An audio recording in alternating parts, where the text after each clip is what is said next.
जय श्री राम। मैं celebrity fitness coach Arun Kumar अपने सभी छोटे बड़े भाइयों का स्वागत करता हूं अपने चैनल टॉक एंड एनहांस में। भाई आज का टॉपिक है IGF-1। ये क्या होता है और ये क्या करता है? देखो, IGF-1 जो है ना, इसको क्लियर करते हैं। IGF-1 LR3 क्या है? IGF-1 insulin like growth factor इसको कहते हैं। इंसुलिन लाइक ग्रोथ फैक्टर 1 ये एक सिंथेटिक पेप्टाइड हार्मोन है, ठीक है। और ये जो है, इसमें जो जो आईजीएफ है वो बॉडी नेचुरल भी बनाती है, तो ये नेचुरल आईजीएफ का एक मॉडिफाइड वर्जन होता है, ठीक है।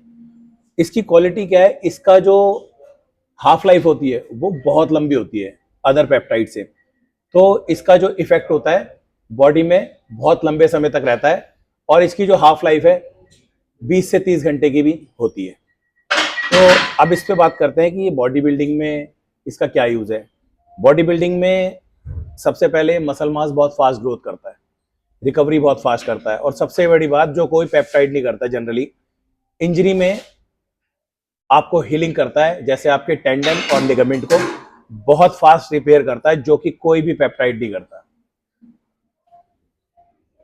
इसके बावजूद ये बॉडी बिल्डिंग में एफडी से, अगर बॉडी बिल्डिंग में देखा जाए तो एफडीए से इस पेप्टाइड को कोई मेडिकल अप्रूवल है ही नहीं। भाई लीगल है? आप मेडिकल अप्रूवल ही नहीं तो लीगल कैसे होगा? लीगल वो चीजें होती हैं जो हमें मेडिकली अप्रूव्ड होती हैं कि आप इन्हें ले सकते हैं under the supervision of any doctor. ये क्यों बनाया गया था भाई? भाई बनाया तो गया था, ये पेप्टाइड है, ये रिसर्च के लिए बनाया गया था। इसका क्या होता है, सपोज करो कि बहुत लंबी इलनेस हो गई आपको, और उसमें आपका मसल्स बहुत ज्यादा टूटता चले जा रहा है, और इम्यूनिटी आपकी जीरो हो रही है, तो उस सिचुएशन में कहीं ना कहीं डॉक्टर इसको यूज करते हैं मसल वेस्टिंग में। पर इसका कोई रेगुलर मेडिकल अप्रूवल या ट्रीटमेंट में इसको यूज ही नहीं किया जाता। भाई इसके साइड इफेक्ट बता देते। इफेक्ट में तो देखो, एक तो आपके मसल सेल्स जो होते हैं उनको फास्ट इंप्रूव करता है। प्रोटीन सिंथेसाइज मसल बिल्डिंग के लिए बहुत जरूरी है, उसको बढ़ा देता है। इंड्योरेंस बढ़ा देता है, ठीक है।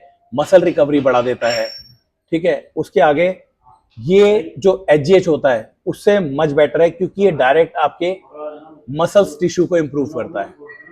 अब आते हैं कि इसके साइड इफेक्ट में क्या होता है? वीकनेस हो सकती है, हेडेक हो सकता है, जॉइंट पेन हो सकता है, और आपका ब्लड शुगर जो होता है वो लो हो सकता है, ठीक है।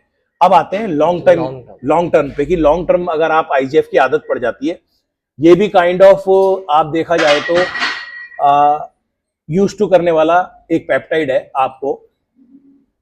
इसका साइड इफेक्ट जो आता है मेजर आता है ऑर्गन एनलार्ज होना, खास करके आपका हार्ट। दूसरा, कैंसर का रिस्क कई गुना बढ़ जाता है, क्योंकि ये डायरेक्ट आपके मसल सेल्स को ग्रोथ करता है, ठीक है। तो इसको किसी भी बंदे ने लेना है तो बिल्कुल डॉक्टर के सुपरविजन में ले।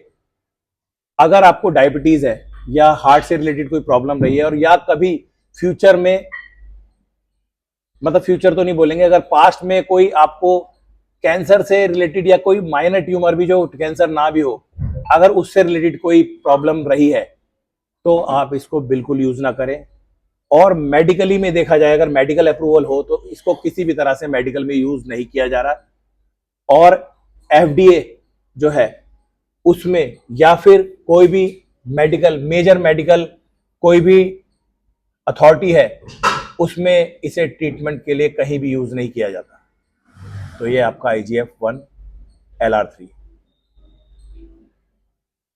जय श्री राम। अगर आपको ये वीडियो पसंद आई हो तो मेरे चैनल को लाइक एंड सब्सक्राइब करना ना भूलना।